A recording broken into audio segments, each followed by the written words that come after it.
India के prime minister Narendra Modi dominates global leaders approval rating. अपने मामलात को हमें इंडिया के साथ भी ठीक करना है।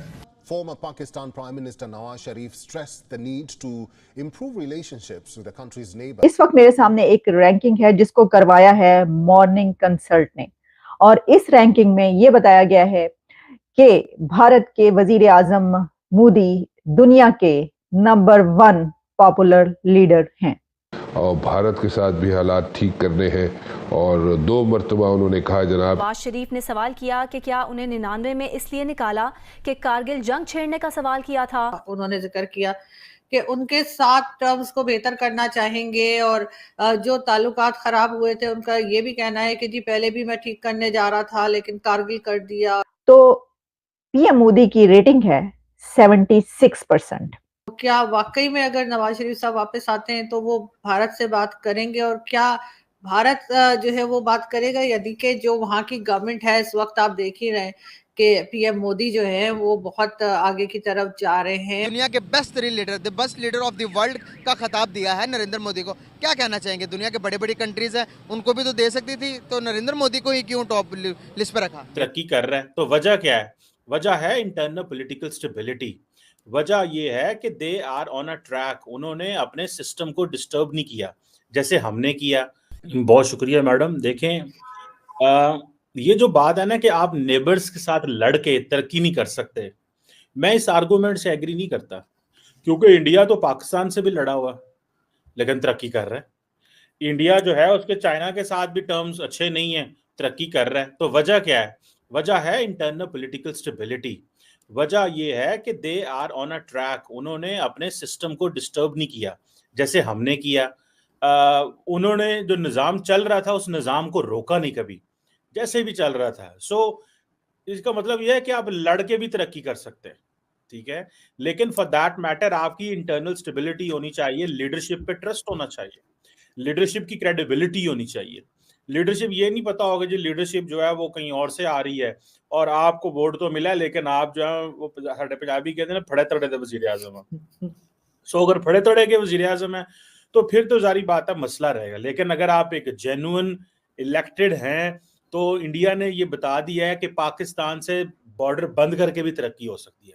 और जो मॉर्निंग कंसल्ट है इसकी तमाम जो सर्वे या रैंकिंग्स आती हैं वो अपडेट होती रहती हैं, और समटाइम्स ये वीकली अपडेट भी होती हैं। तो ये जो हम आपको रैंकिंग बता रहे हैं कि जिसमें भारत के वजीर आजम मोदी साहब ने टॉप किया है दुनिया भर में, और टॉप ऑफ देयर लिस्ट हैं वो इस रैंकिंग में, कि जिसमें बताया गया है कि उनकी अप्रूवल रेटिंग 76% है और वो मोस्ट पॉपुलर लीडर हैं। इसकी रैंकिंग की गई है दिसंबर एंड नवंबर के लास्ट वीक, 1 वीक की हम आपको ये बता रहे हैं।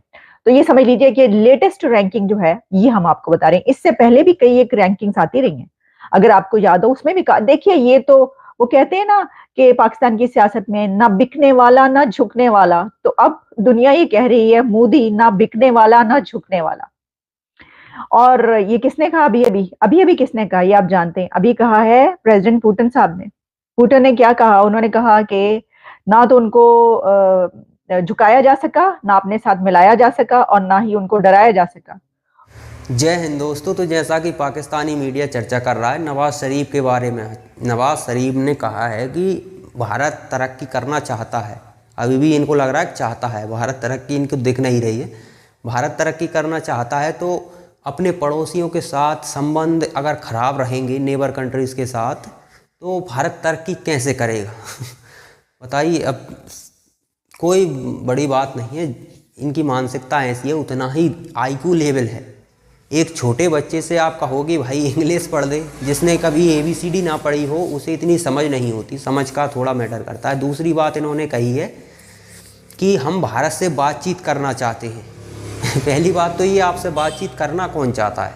भारत में किसी ने कहा, किसी मंत्री ने कहा, किसी ने भी कहा हो, भारत में जो गवर्नमेंट है उसके कोई कह सकते हैं कि छोटे से छोटे एक पद पे बैठे हुए व्यक्ति ने कहा कि पाकिस्तान से बात करनी चाहिए? नहीं कहा ना। नहीं सुधारने हमें आपसे रिश्ते सुधार के करना क्या है? अब आप बताइए, जहाँ की 98% आबादी को आपने इस तरह से तैयार कर दिया है कि वो गैर कह सकते काफिरों को बर्दाश्त ही नहीं करते।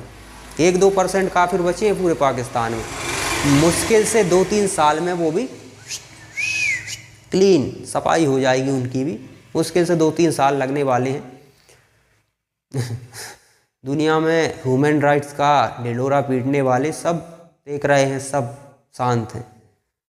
पैसे का खेल है, तुमसे बात कोई नहीं करना चाहता। और रही बात हमारी आगे बढ़ने की, तो आपसे, चाइना से, 2 देशों से तो हमारे रिश्ते ख़राब हैं ही हैं।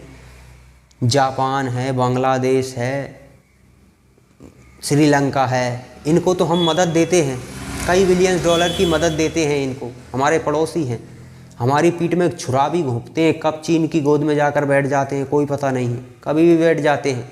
जब चीन लूट लेता है, गच्चा दे देता है, तो वापस भारत से आकर पैसे मांगने लगते हैं। भारत फिर भी मदद करता है कि चलो ठीक है भैया, फिर भी सुधर जाना तुम लोग। भारत इतना भला देश, ऐसे देश हैं उन्हें हम दे रहे हैं ना। आपसे हमारे रिश्ते ख़राब है, चाइना से ख़राब है, चाइना से अच्छा खासा हम व्यापार करते हैं, और चाइना को अच्छा खासा गच्चा भी हमने दिया है, कई ट्रिलियन का गच्चा दे दिया है। हर त्योहार पे हमें बहुत लूटता था चाइना, लेकिन निर्भरता हमने ख़त्म कर दी। हम बढ़ रहे हैं ना, फिर भी विकास कर रहे हैं।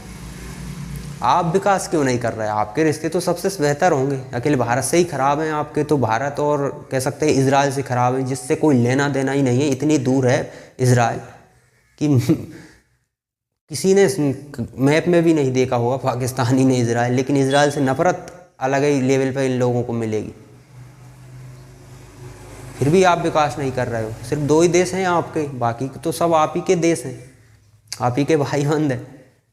फिर आप विकास क्यों नहीं कर रहे हो? भारत तो कर रहा है विकास। भारत तो इस समय 7.6% की जीडीपी की रफ्तार से बढ़ा है। जीडीपी मीडीपी शायद तुम्हें, आप पाकिस्तानियों को तो समझ नहीं आती होगी ये जो जीडीपी, जो मुल्क इस समय दुनिया के, एक आम भाषा में आपको समझाऊं, जो मुल्क सबसे पावरफुल हैं दुनिया में इस समय, उनकी जो रफ्तार है, जैसे कि वो महीने में 100 रुपये कमाते हैं, यानी कि एग्जाम्पल के लिए मान लो उनके बैंक खाते में 1000 रुपये हैं, तो अब इस बार उनके रुपए बढ़े हैं 2, तो हमारे बढ़े हैं 7, यूँ समझ लो। तो यानी कि उनकी 2% रही, हमारी 7% से भी ऊपर रही ग्रोथ। जो हमारी अर्थव्यवस्था है उसका परसेंटेज है ये। हमारी 4 ट्रिलियन की जीडीपी है, उसका 7.5%। अब आप अंदाज़ा लगा लीजिए, इस रफ्तार से हम बढ़ते चले जा रहे हैं। पाकिस्तान, चीन जैसे 2 पड़ोसी देशों के होते हुए भी बढ़ रहे हैं ना हम, क्योंकि हमारी नीतियाँ क्लियर हैं। हमें ऐसा लीडर मिला है जो कह सकते हैं कि निष्ठा भाव से, सेवा भाव से उस पद पर बैठा हुआ है जिस पद पर बैठने के बाद तुम्हारे देश के नेता अपने आप को देश का मालिक समझने लगते हैं, लेकिन वो वहाँ बैठकर भी, हमारा प्रधानमंत्री की कुर्सी पर बैठकर भी अपने आप को सिर्फ सेवक ही बताता है और सेवा भाव से ही काम करता है। तभी ये तरक्की हुई है हमारी। आपको अब बात करनी है, अब बात आपको करनी है, क्योंकि अब आप कुछ कर नहीं सकते, भारत में आतंकी भेज नहीं सकते। जो आतंकी अब पाले थे वो खुद के लिए ही खतरा बन रहे हैं, तो अब क्या कर सकते हैं? पैसा है नहीं, पैसा नहीं होगा तो उन्हें काउंटर करना मुश्किल हो जाएगा, पब्लिक को काउंटर करना मुश्किल हो जाएगा। देश का भरोसा नहीं, फिर क्या होगा? बैंकरप्ट होने के बाद तो कुछ भी हो सकता है देश का। तो क्या करें? भारत से बात करें। भारत को नहीं करनी बात, आपने खुद ने व्यापार बंद किया था। हमने तो इस तरह, हमने कभी आतंकी भेजे क्या पाकिस्तान में? हाँ, ये चूरन जरूर बेचते रहते हैं इनके पॉलिटिशियन कि ये जो हुआ है वो सब भारत करा रहा है। तो फिर आप बहुत कमज़ोर होगी, भारत कुछ भी आपके देश में करा देता है, तो फिर अपनी गिरबान में झांकिए आप। भारत कभी ऐसा कुछ नहीं करता। भारत को कराना होता तो कई आतंकी संगठन बड़े बड़े बैठे हुए पाकिस्तान में, उनको फंडिंग करना था सिर्फ, वो आपको सत्ता से उतार कर खुद बैठ जाते। लेकिन भारत कभी भी किसी भी तरह के आतंकवाद का समर्थन नहीं करता, चाहे वो पाकिस्तान के खिलाफ हो, चाहे वो इजराइल के खिलाफ हो। आतंकवाद क्लियर है, आतंकवाद हमारे लिए यहाँ 2 तरह के फ्रंट नहीं है कि जो टीटीपी है वो तो आतंकवादी हैं, लेकिन जो हमास है वो स्वतंत्रता सेनानी है। इस तरह की ये जो आईक्यू लेवल में विचार चलते रहते हैं ना, ये सब पाकिस्तानियों के दिमाग में ही चलते हैं। भारत इस तरह के नहीं सोचता। तो भारत से बात करने का जो अब आपको लग रहा है कि अब दूसरा विकल्प नहीं है, जैसे कि हमास के पास अब सरेंडर करने के अलावा कोई विकल्प नहीं है, या तो निपटेंगे या फिर सरेंडर करना पड़ेगा, वही आपको लग रहा है कि अब विकल्प नहीं बचा है, क्योंकि ये चुनाव से अंदाज़ा लग गया कि अब 2024 में फिर मोदी आने वाला है, और मोदी आएगा तो अभी तो उसने ये किया है हमारा, आगे चल के तो पता नहीं और क्या करेगा। वो है तब तक तो कोई हमें भीख भी नहीं देगा। तो ये सोच रहे हैं भारत से बात करें। भारत का चपरासी भी आपसे बात नहीं करना चाहता, उसको भी आपसे कोई इंटरेस्ट नहीं है, इसलिए कट लो।